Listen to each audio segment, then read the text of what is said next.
Hey everybody, now in this video I'm going to talk about if you've ever been rejected, but if you haven't already, make sure you hit subscribe and hit that notifications bell so you get a cheeky little notification every time I upload a new video.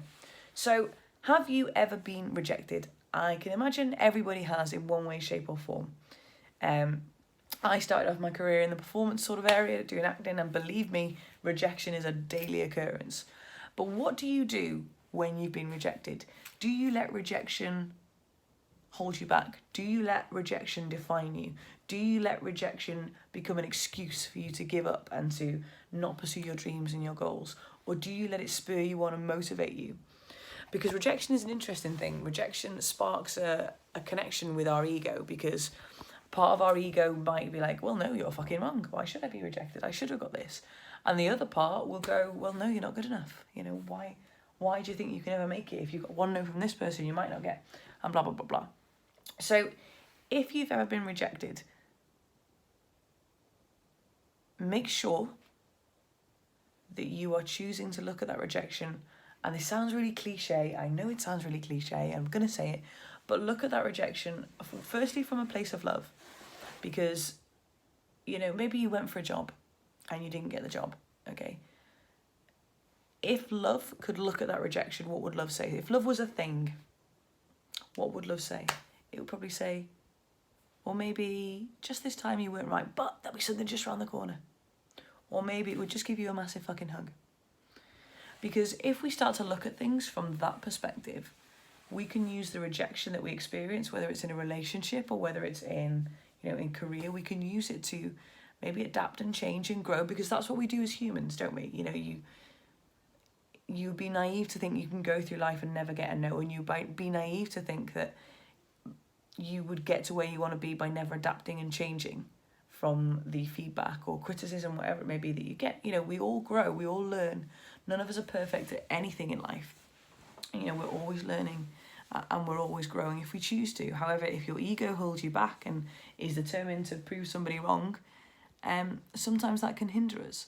And don't get me wrong, ego in that sense can be a bloody good thing. It'll push you forward and make you change or make you more persistent and consistent in certain things that you do. But you need to look at it from a place of love, because rejection can be a beautiful thing if you're open to the fact that you could improve as a person.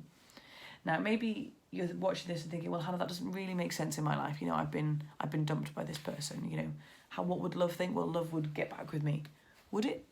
You know, if you were to look at that person from a loving place, you know, maybe you were giving them everything, but maybe everything for them wasn't meeting their needs. And it doesn't mean that you're not enough, and it doesn't mean that you're not good enough.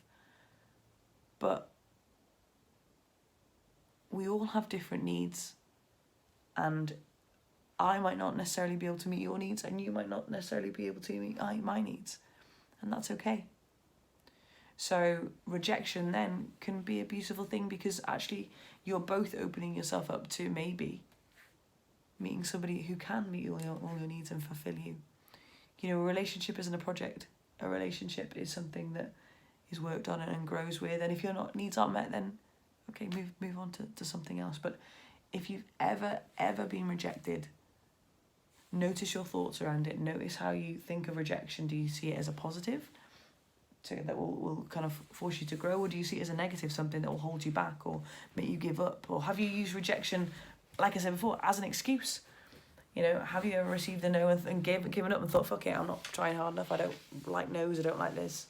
You know, the most successful people in life, they get a fucking 100,000 no's before they get the one yes.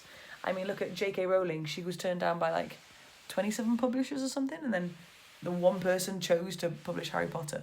Like, how cool is that? Steve Jobs, didn't he like lose his job with Apple hilariously? And now look at Apple.